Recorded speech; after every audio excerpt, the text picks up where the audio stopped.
I, as a fisherman's daughter and somebody who practically grew up in the northern wilderness, am here to suggest that fish, in fact, do politics at this Arctic river called Njauddâm.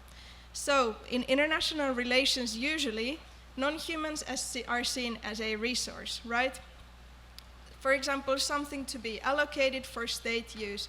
And as an example of that, in Brexit negotiations, fishing quotas were a hot topic. But there's other ways of conceptualizing politics too. For example, that it can be striving towards having a good life together in a community. And in this vein, Bruno Latour has suggested that non-humans could be represented in political arenas as these kind of voiceless subjects whose interests are promoted for by researchers. But I think we should take a step further and acknowledge that non-humans have political agency of their own. And this is what I do in my dissertation. I identify some of these political agencies at this river. So let's go to the river. It is entirely on indigenous Koltsami land, currently flowing through the territories of Finland and Norway.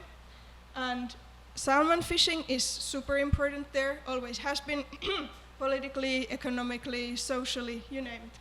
So there are two types of salmon at this river. This silver fellow here is Atlantic salmon. It's the native salmon of the river, but its populations are collapsing rapidly.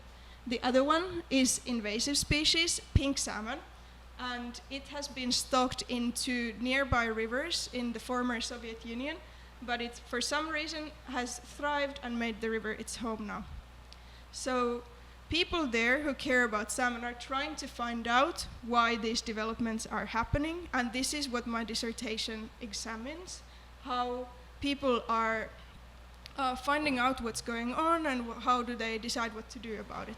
As methods, I'm doing participant observation at the river as well as interviews. So let's take a look at an example of my work. Here you can see people removing this invasive species at this waterfall, Skoltefossen.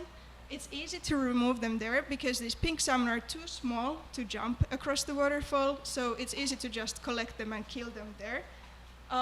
So this waterfall is de facto becoming a new Norwegian-Finnish border.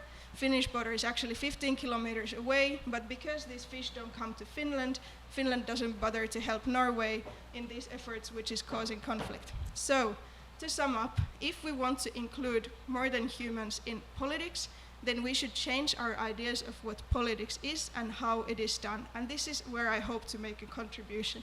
Thank you very much.